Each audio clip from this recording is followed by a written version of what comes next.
Giveism. I am the co-founder of that word.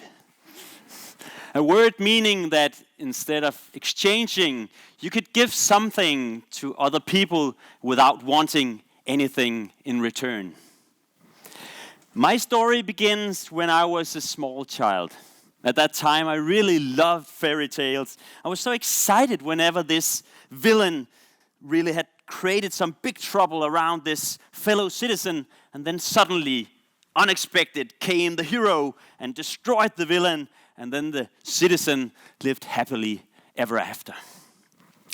And when I looked at the world when I was in that age, I also saw heroes and villains fighting in the real world. And I prayed that someday the hero would destroy the villain so that the whole world could live happily ever after. But when I became a young adult, I could see that they were still fighting. And not only in war zones, but also in my family, my friends' families, and in my first job.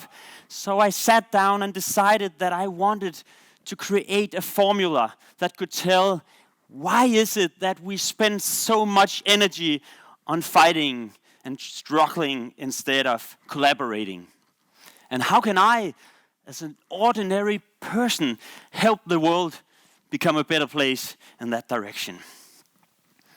So I looked everywhere for the answer for this. And I looked in the historical people, in their behaviors. I looked in the religions. I looked in psychology. I looked everywhere. And I found it. I found the picture I could use in my formula in a Donald Duck magazine. Do you remember the picture where Donald Duck has an angel on one shoulder and a devil on the other one? Please raise your hand. Okay, you do. Perfect.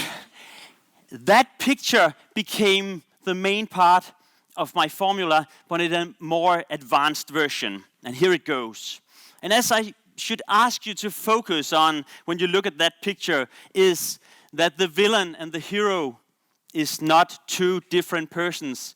They are both personalities in you, and they are both personalities in me. So we're not looking at 10 bad villains we have to kill in the world and then the whole world will be happy. We're looking at 7.4 billion people, all of us, that has villain habits and hero habits. And you should look for some way to exchange some of the villain habits in you with some hero habits. And how do you do that? In order to do that, you must be able to understand why is it that we sometimes do villain actions and sometimes do hero actions. And let me reveal to you today how your inner villains, what they look like. Your inner villains, they are created by the oldest part of your brain. And the purpose of that part of your brain is really to make sure that you survive and that you fulfill your needs. And take, for instance, Mr. Take It Not. When he sees that somebody threats you in your possibility of having your needs fulfilled, he pops up on your shoulder and he splashes a chemical into your body, making you have a very, very hostile way of looking at the other person, making them know that you're not gonna take this. And maybe you think that he only pops up when you are threatened by a knife, but that's not the fact. He pops up also, for instance, when you're stuck in a traffic jam in the morning, late for a meeting. So together with Mr. Not Again and Mrs. Cannot and Mr. Share Not and the rest, these guys create negative viruses. But luckily, on the other shoulder, you have your inner heroes. And your inner heroes, they are created by a more modern part of your brain that knows that collaboration is really, really, really effective. So 1 + 1 might be 5. And take, for instance, your Mrs. Joy. Mrs. Joy, when she pops up, she also splashes a chemical into your body. But that chemical gives you a mood of happiness and laughter, and you can really easily solve any bad problem in your life, and you're really collaborating.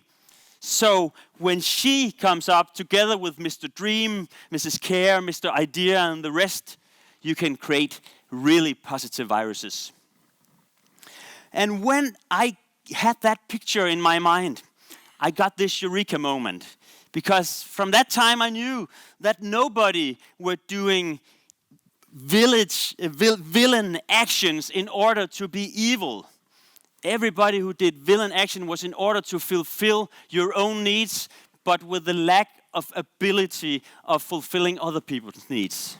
So I found out that you can't just destroy villains with villain attitude.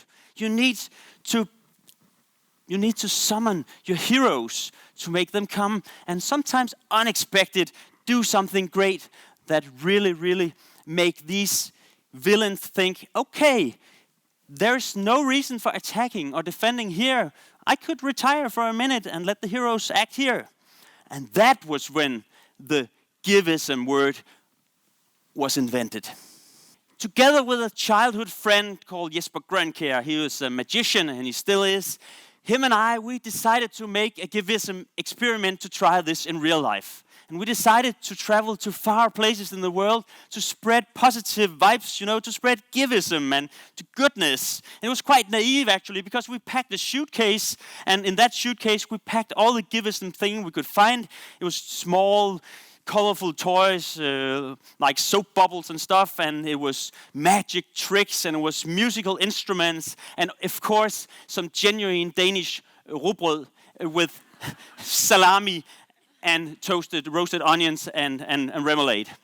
So we were ready to go out in the world and spread this Giveism. But where should we go? We should, of course, meet somebody that would normally, when other people met the person, should be like a bit alert in his villains, and when we should also normally be alert. So we chose these fellows here. And I could not recommend normally that office people like me and Jesper, with arms and legs like French fries, go so far away to visit people like these because it took really flying forever and walking forever through a rainforest. But we went there and we stood face to face with this chief, war tribe chief, and he looked a bit shocked at us. So, what were you doing there in your silver jackets? And he was in war with his neighbors, so of course he was a bit afraid of what was this kind of new weapon coming there. But we told him, don't you worry, we're here with our suitcases. We just want to spread a great show for you and your whole town, so please gather them. And he looked a bit at us again and said, okay, let's do that. And then imagine us gathered on the most beautiful scenery there in that perfect place in the world. We started doing our show, and all these people were gathered. One ran away, she was very afraid, and the rest was looking a bit like suspicious at us. But here is just a small example of what really happened there.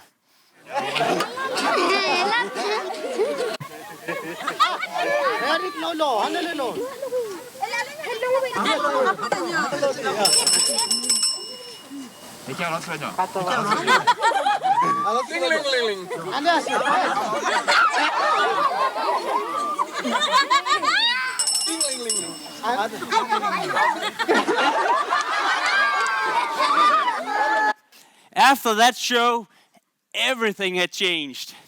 We were like a part of the family. We were invited inside to sit around the campfire inside the hut with the chief and his family, and we were like exchanging funny cultural differences. It was so amazing, and you might say that we became a part of this tribe.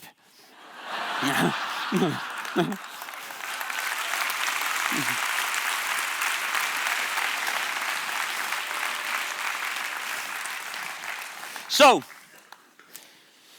some years later and some travels later, in 2009, it was time to pack the suitcases again because some Danish people had been drawing some really insulting drawings and had created a cultural crisis between Denmark and the Arab world. So we thought, normally when you're in a crisis, your inner villains, they will take over. They will be sure to defend you, or maybe you attack.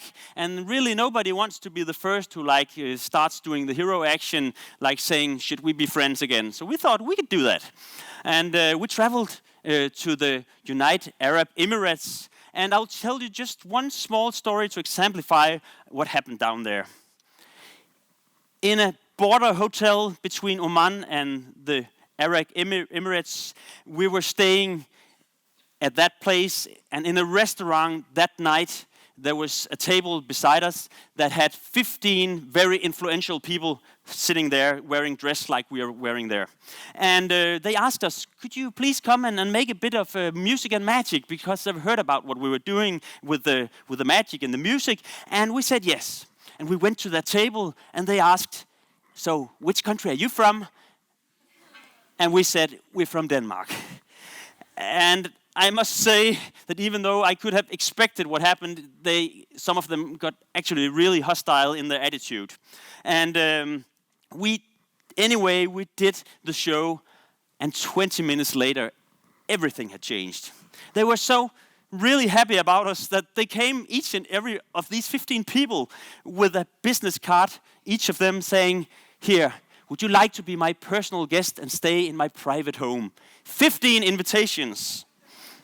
So it showed that we can have prejudice around each other, but in real life, we made a positive virus together, and we ended up staying with this person in his castle. So even though not wanting anything in return, we really got it. And the last example. In 2013, this got quite serious, because we decided to go to the most dangerous country in the world that's not in war. And that is Honduras. And each day, 20 people are killed. And that's 200 times as much as in my home country, Denmark. And we decided to create a smiling day on the most dangerous street in that country. It's called the Death Avenue. And up to 5 people are killed every week. And we did it that particular place to help an NGO that had been really successful in lowering the murder rate in that country. And we did it in that place to make sure that we could gather people from this conflict and from this negative virus. That meant the rich people with the poor people, the police and the criminals and the victims and everybody there, because that NGO wanted attention on the case that we should all reclaim the streets, as they call it. We should all be able to show that we work together on creating a great Honduras again, and we should fight against fear with a positive attitude. So, we worked for 14 days and 14 nights to gather all these people, and we succeeded. And on that day, we asked them all to put their hands down into yellow paint and put that hand further on to our Volkswagen bus to show and to exemplify that every day they would be willing to spread Giveism to each other. And the national medias, they brought that picture of that car and that day with 600 red noses and kazoos playing. They brought that picture to hundreds of thousands of Hondurans, and they brought it in a loop for months. So when I came back to Denmark, I felt I have had my learning time. I found it quite easy actually to spread some more Giveism in my spare time, in my job as a company habit breaker, but especially together with one of my friends, the creative Mr. Jonas the Stick Duck.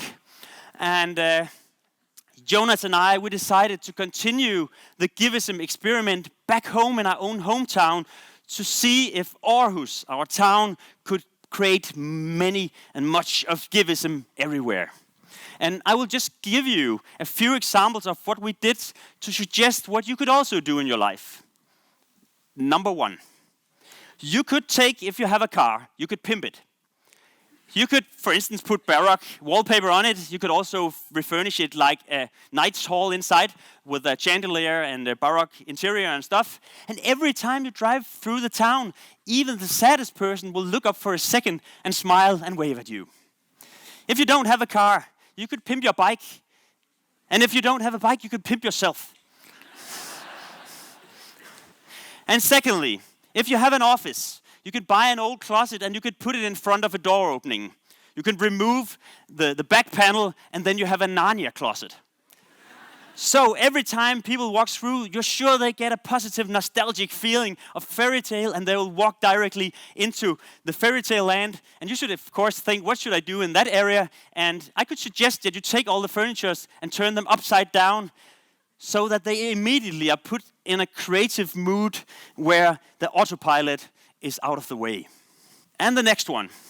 If you find out that behind your parking space, behind a tall fence, there is this most beautiful river running, you should take down the fence and you should call all your best friends and make them together build a great Giveism platform, a terrace where everybody from town can come and spread things to each other. And on the gate outside, you should write, "Trespassers are welcome." And if you find out that on the other side of that river, people are walking towards a festival, that could, for instance, be the Northside Festival in Aarhus, you could shout to them, "Hey, we have made a festival on our terrace. It's a Giveism festival. If you take the metal wire to our place, everybody will get 2,000 beers together for free, and you'll get free concerts and free food and free everything." And you should expect some of them saying, "No, I don't believe that. Nothing is for free in this real world." So they'll just pack and walk on. Or you could expect some of them saying, "Have they hidden some kind of advertisement over there? Are they trying to sell me something?" And when they find out that this is really for free, they'll be filled with a great emotion of Giveism, and they just want to pass it on and give it on to other people. And if you have time and possibility of it, you could also build the Giveism platform on wheels, meaning that people could come from town with a car and put the Giveism wagon after them and drive out in the areas of your town and spread some Giveism. And the last one. If you feel that new people arriving in your town to live there, they feel a bit lonely or like a bit out of all the great communities in your town, you should consider creating the biggest welcome committee the town have ever had. Then you can invite them to a great evening in a special place where you embrace them and invite them just into the arms of the town's greatest communities.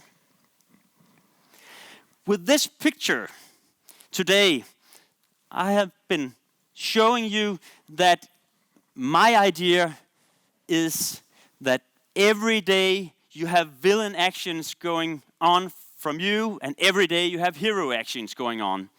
And this is very human. So you should respect that that's how your brain functions. But you could start doing more hero actions by starting small helps and small need fulfillments for other people that they don't expect. Just start in the small and it might grow. And one day, if many enough of us do that and it grows big enough, it might happen that the villains retire and the heroes, they go in front, and that the world will live happily ever after. Thank you for listening.